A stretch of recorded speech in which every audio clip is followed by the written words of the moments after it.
Hey, Coyote Christina, surfer, author, dream weaver. Here with the Amazed and Amused campaign. We are in week 2, and it's Thursday, so we're going back to chakras. We've been talking about the initiation stage, which is loss and acceptance. The initiation stage of the journey to joy starts when we feel that pain. It's about finding our deepest truth and honoring our feelings. And to honor our feelings, that means we have to face the fear, the pain. We can't just keep running away and avoiding. The animal guides that we talked about for this stage are rabbit, deer, frog, and bat. We kind of went over rabbit on Tuesday, on Totem Tuesday, and then we talked about our second chakra yesterday, as well as our first chakra. And so today, gonna talk more about deer and deer medicine, frog medicine, and what's the third one? Bat. So just kind of wanted to tie it into the chakras. So getting back to the information, I had to embrace my first chakra, right to be, and my second chakra, right to feel, before I was ready to share my story.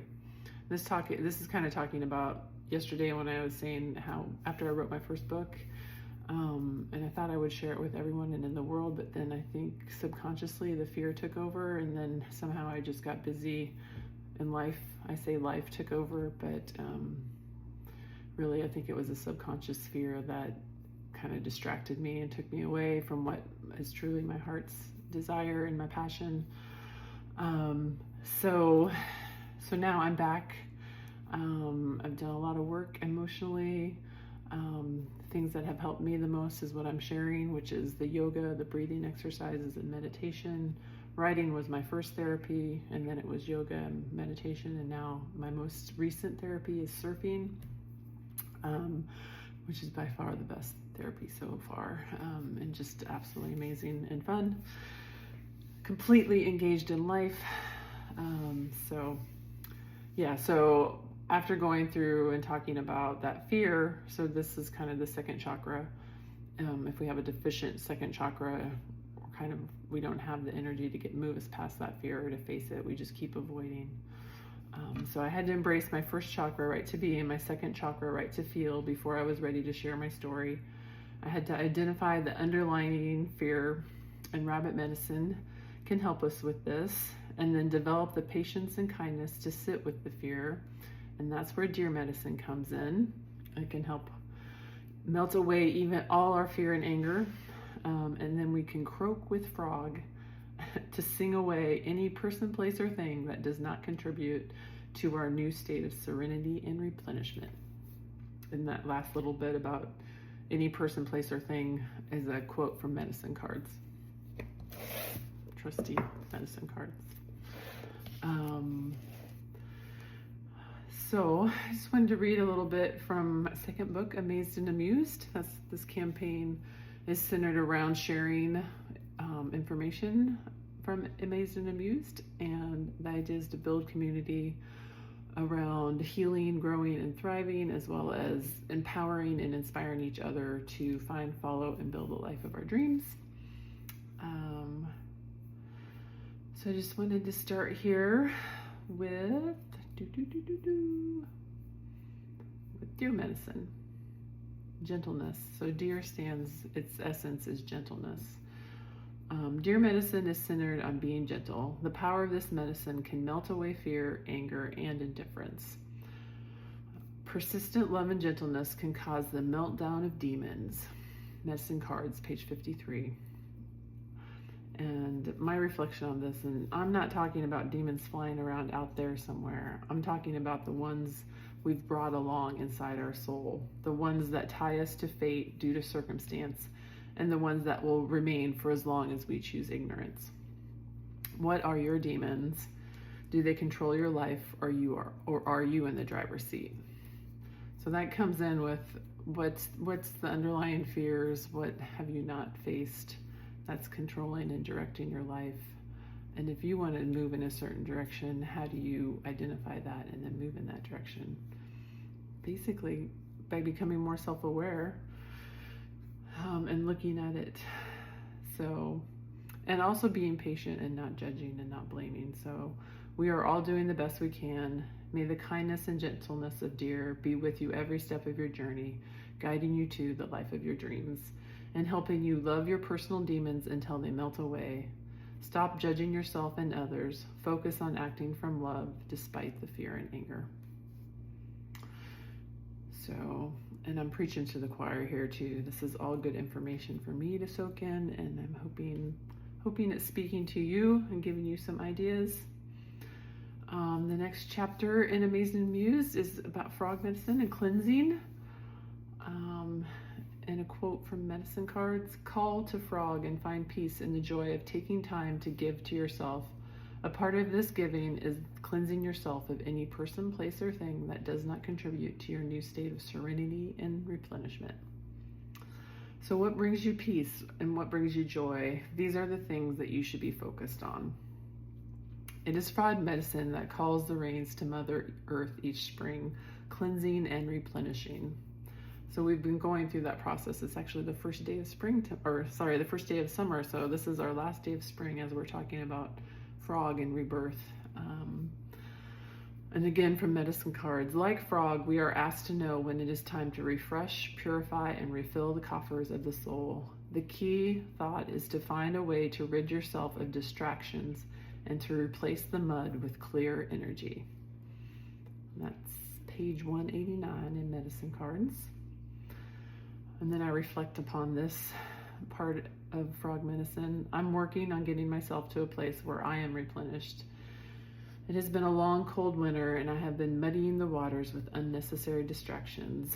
I'm learning that it is my own negative views, my own low self-esteem in the past that has created so much of the pain in my life. I'm still trying to make sense of my emotions, where the intense waves of feelings of worthlessness and abandonment come from. I grew up in a home with a very loving mother and suffered no physical abuse or no physical abandonment. Not that I remember, at least. And I wrote this in 2019, so this was at a time when I was still processing a lot of emotions and trying to make sense of how my feelings, my present situation and my feelings didn't seem to match. And I was, even when I knew that they were triggered from past trauma, it was still overwhelming. So moving on to rebirth. And so now we've had the fear calling and recognize the fear with rabbit medicine. We're no longer running away from the pain. We're using deer to sit with it and to have compassion for ourselves and use that gentleness and love to melt away the demons. And then we're using frog medicine to cleanse away any person or place or thing, to recognize the things outside of us that are in our lives that are not supporting our healing and growth. And now we come to rebirth. So bat is a powerful medicine. It is the medicine of the risen Christ in Christianity. But you do not need religion to be reborn. When bat shows up in your life, it can portend the need for a ritualistic death of some way of life that no longer suits your new growth pattern. This can mean a time of letting go of old habits and assuming the position in life that prepares you for rebirth, or in some cases, initiation. In every case, bat signals rebirth of some part of yourself or the death of old patterns. If you resist your destiny, it can be a long, drawn-out, or painful death. The universe is always asking you to grow and become your future self. To do so, you must die the shaman's death. And that's from page 206 in medicine cards. And bat, actually, I pull an animal totem every year, and bat was my guide in 2017. And I went through some emotional stuff in 2017. And so the ritualistic death, this makes me think of, let's see,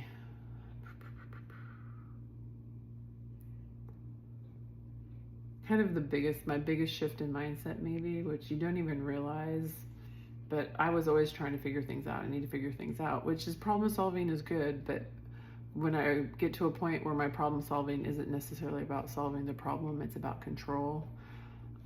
So if I can solve like thinking that I have control to solve every problem that comes up instead of letting go when it's time to let go of that, let the universe, and just admitting I'm powerless a lot of the times, which is really scary for all of us to admit that we're powerless in so many ways in this world. So that was one of my biggest shifts in mindset, is like realizing I can't solve everything. Problem solving is great, but I need to let go, and I don't always need to figure things out. Sometimes I just let things fall apart. And that's when Pema Chodron in her book When Things Fall Apart. And when I realized that WTF, when things fall apart, but it's also a WTF. So there's a lot of that in the world today. So just letting you know, like, you don't have to solve everything. You don't have to figure everything out, especially not today. It's getting late. It's just time for bed. So thanks for joining tonight. I hope you learning those little bits, or enjoyed learning about deer medicine and frog medicine and bat and rebirth. So thanks for your time. Take care. Bye-bye.